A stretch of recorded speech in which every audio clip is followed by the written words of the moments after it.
नमस्कार दोस्तों, आप सभी का स्वागत है हमारे चैनल में। तो दोस्तों, आज 19 अगस्त है और विश्व मानवतावादी दिवस भी है। तो इस पर हम वसुधैव कुटुंबकम और आधुनिक विश्व में जो मानवतावाद की प्रासंगिकता है, इससे रिलेटेड निबंध लिखने जा रहे हैं और इस निबंध को देखेंगे। विषय रहेगा हमारा भारतीय दर्शन, वैश्विक सह अस्तित्व एवं मानवीय मूल्य। इन पर लिखेंगे। तो निबंध की शुरुआत करने के लिए सबसे पहले हम एक श्लोक से शुरुआत करते हैं। अयम निजः परो वेति गणना लघु चेतसाम उदार चरिता नाम तु वसुधैव कुटुंबकम। इसका अर्थ है, यह मेरा है और वह पराया है। ऐसी संकीर्ण सोच छोटे मन वाले व्यक्तियों की होती है। उदार चरित्र वाले महापुरुषों के लिए तो संपूर्ण पृथ्वी ही एक परिवार है। अब इसके बाद हम हेडिंग डालेंगे। नंबर 1 हेडिंग प्रस्तावना। प्रस्तावना में लिखेंगे, प्राचीन भारतीय वैदिक वाङ्मय, यानी कि वाङ्मय, वैदिक वाङ्मय का मतलब है महाउपनिषद से उद्धृत विचार वसुधैव कुटुंबकम। इसको अगर तोड़ें तो बनता है वसुधा एव कुटुंबकम। वसुधा मीन्स पृथ्वी होती है, कुटुंबकम मीन्स परिवार होता है। मात्र एक दार्शनिक उद्घोष नहीं है यह। कौन सा उद्घोष? वासुधैव कुटुंबकम जो है, ये एकमात्र दार्शनिक उद्घोष नहीं, अपितु सार्वभौमिक मानवीय सह अस्तित्व की एक व्यवहारिक जीवन पद्धति है। 21वीं सदी के वैश्वीकृत युग में, जहाँ भौगोलिक दूरियां सिमट चुकी हैं और संपूर्ण विश्व सूचना तंत्र के माध्यम से एक वैश्विक गांव यानी कि ग्लोबल विलेज में परिवर्तित हो गया है, वहीं वैचारिक, सामाजिक, राजनीतिक और आर्थिक स्तरों पर दूरियां और वैमनस्य अभूतपूर्व रूप से बढ़े भी हैं। ऐसे संक्रमण काल में मानवतावाद का पुनरुद्धार और वसुधैव कुटुंबकम का आदर्श विश्व समुदाय के लिए किसी अमूल्य प्रकाश स्तंभ की भांति है। अब दूसरी हेडिंग डाल देंगे, मानवतावाद और वसुधैव कुटुंबकम का अंतर संबंध। तो सबसे पहले बात करेंगे मानवतावाद की। तो मानवतावाद यानी कि ह्यूमनिज्म एक ऐसा विचार है जो मानव की गरिमा, स्वावलंबन, करुणा, सहिष्णुता और समान अधिकारों को सर्वोपरि मानता है। यह धर्म, जाति, रंग, नस्ल और राष्ट्रीय सीमाओं के कृत्रिम बंधनों से परे होकर मनुष्य को केवल मनुष्य के रूप में देखने की दृष्टि देता है। अब बात करेंगे वसुधैव कुटुंबकम की। तो वसुधैव कुटुंबकम मानवतावाद की इसी पाश्चात्य परिभाषा को और अधिक व्यापक व समग्र बनाता है। यह केवल मानव के रिश्ते तक सीमित नहीं है, बल्कि यह प्रकृति, समस्त जीव जंतुओं और समूचे ब्रह्मांड के साथ एकात्मकता स्थापित करता है। यह सिखाता है कि जिस प्रकार एक परिवार में विभिन्न स्वभाव और आवश्यकताओं वाले सदस्य परस्पर प्रेम, समझ और सहयोग से रहते हैं, उसी प्रकार विश्व के राष्ट्रों को भी मतभेदों के बावजूद सह अस्तित्व बनाए रखना चाहिए। यह हमारा मानवता और वसुधैव कुटुंबकम का अंतर संबंध हमने बता दिया। अब आगे देखेंगे, नई हेडिंग डालेंगे। तीसरी हेडिंग, आधुनिक विश्व की समकालीन चुनौतियाँ। क्या क्या चुनौतियाँ आधुनिक विश्व के समक्ष हैं? तो आधुनिक युग ने भौतिक सुख सुविधाओं को और प्रौद्योगिकी में क्रांति ला दी है, किंतु साथ ही मानवता के समक्ष गंभीर संकट भी उत्पन्न किए हैं। पहली हेडिंग रहेगी हमारी चुनौतियों में, भू राजनीतिक संघर्ष और युद्ध। तो विश्व के विभिन्न कोनों में चल रहे सैन्य संघर्ष, संप्रभुता के नाम पर होने वाला विनाश और लाखों शरणार्थियों का विस्थापन मानवता की संवेदनाओं पर गहरा आघात है। दूसरी हेडिंग डालेंगे इसी में छोटी सी, पर्यावरणीय संकट और जलवायु परिवर्तन। इसमें चुनौतियों में ही है ये। तो पर्यावरणीय संकट और जलवायु परिवर्तन का जो संकट है उस पर देखेंगे। ग्लोबल वार्मिंग, अनियंत्रित कार्बन उत्सर्जन और जैव विविधता का ह्रास किसी एक देश की समस्या नहीं, प्रकृति सीमाओं का भेद नहीं करती, इसका प्रभाव पूरी पृथ्वी पर साझा रूप से पड़ रहा है। तीसरी चुनौती है हमारे पास आर्थिक व सामाजिक विषमता।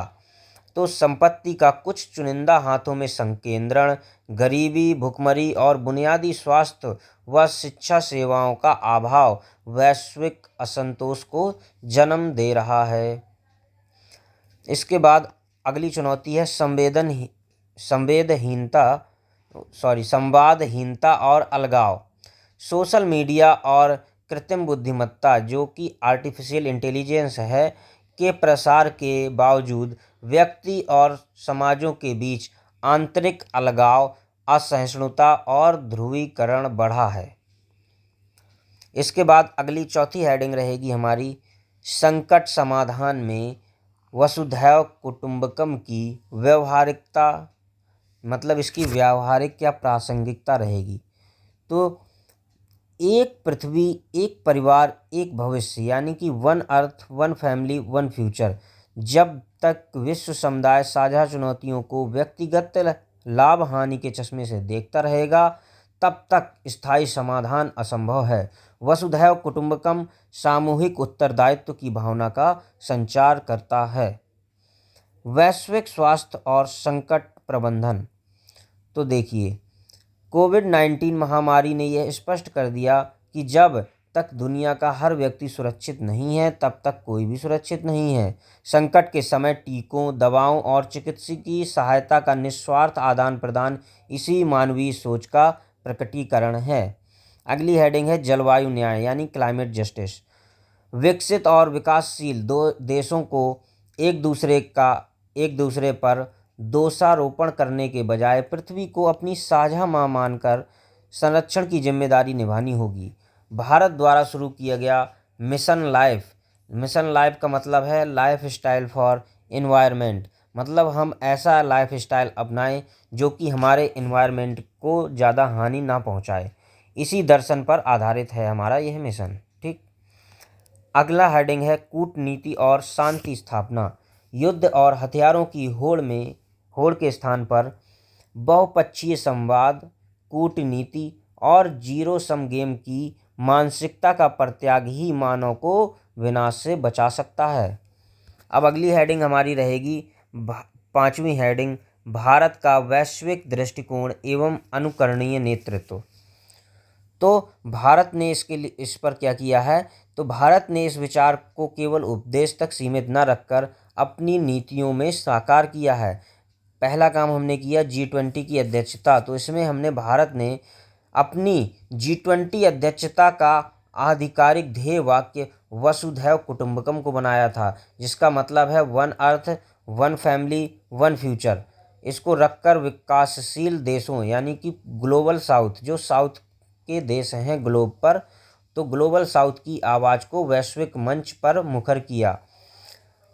इसके अलावा वैक्सीन मैत्री व ऑपरेशन दोस्त भी हमने चलाया था। तो महामारी के दौरान 100 से अधिक देशों को जीवन रक्षक टीकों की आपूर्ति की और तुर्की सीरिया में आए भीषण भूकंप के दौरान त्वरित मानवीय सहायता प्रदान कर भारत ने सिद्ध कर दिया कि मानवता सीमाओं की मोहताज नहीं होती है।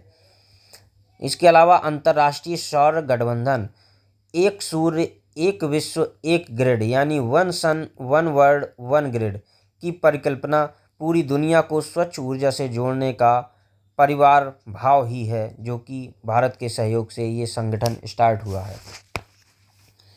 इसके बाद अगली हमारी हेडिंग रहेगी छठवीं हेडिंग, व्यवहारिक क्रियान्वयन की दिशा में आवश्यक कदम।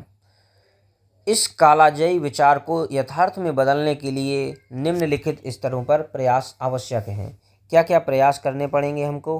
पहला प्रयास रहेगा वैश्विक नागरिकता शिक्षा, यानी कि नागरिकों को ऐसी शिक्षा दी जाए कि वह ग्लोबल रूप से नागरिक बन पाए। Global citizenship education. शिक्षण संस्थानों में बच्चों को संकीर्ण राष्ट्रवाद और सांप्रदायिकता से ऊपर उठकर वैश्विक सहिष्णुता, पर्यावरण चेतना और मानवीय मूल्यों का पाठ पढ़ाया जाए। अंतर्राष्ट्रीय संस्थाओं का सुदृढ़ीकरण। तो संयुक्त राष्ट्र जैसे यूनाइटेड नेशंस जैसी वैश्विक संस्थाओं में समतामूलक सुधार हों, जिससे वे केवल शक्तिशाली देशों के हितों का साधन न बनकर समूची मानवता के कल्याण की संरक्षक बन सकें। नैतिक नेतृत्व का उभार। राष्ट्र नायकों और नीति निर्माताओं को आर्थिक व सैन्य शक्ति के साथ साथ नैतिक उत्तरदायित्व को शासन के केंद्र में रखना होगा। अब बात करते हैं 7वीं हेडिंग की, उपसंहार। तो वसुधैव कुटुंबकम केवल एक प्राचीन आध्यात्मिक आदर्श नहीं, बल्कि 21वीं सदी के अस्तित्ववादी संकटों से जूझती मानवता के लिए अनिवार्य जीवन दर्शन है। जब विज्ञान और तकनीक ने हमें वैश्विक रूप से जोड़ दिया है, तो हमारी चेतना को भी उतना ही विशाल और समावेशी होना होगा। यदि मनुष्य को युद्ध, विनाश और पर्यावरणीय प्रलय से बचना है, तो 100 के संकीर्ण दायरे से निकलकर सर्व के कल्याण की दिशा में कदम बढ़ाना होगा। इसके बाद हम एक श्लोक से ही अपने इस निबंध के समाप्ति भी करेंगे। तो सर्वे भवन्तु सुखिनः, सर्वे सन्तु निरामयाः, सर्वे भद्राणि पश्यन्तु, माँ कश्चित् दुर्भाग् भवेत्। इस श्लोक के साथ हम अपने निबंध की समाप्ति करते हैं। तो इस तरह से इस विषय पर निबंध लिखा जा सकता है। तो आपको अगर हमारी ये वीडियो पसंद आई तो इस वीडियो को लाइक करें और हमारे चैनल को सब्सक्राइब भी कर लें और इसी तरह की वीडियो देखने के लिए धन्यवाद।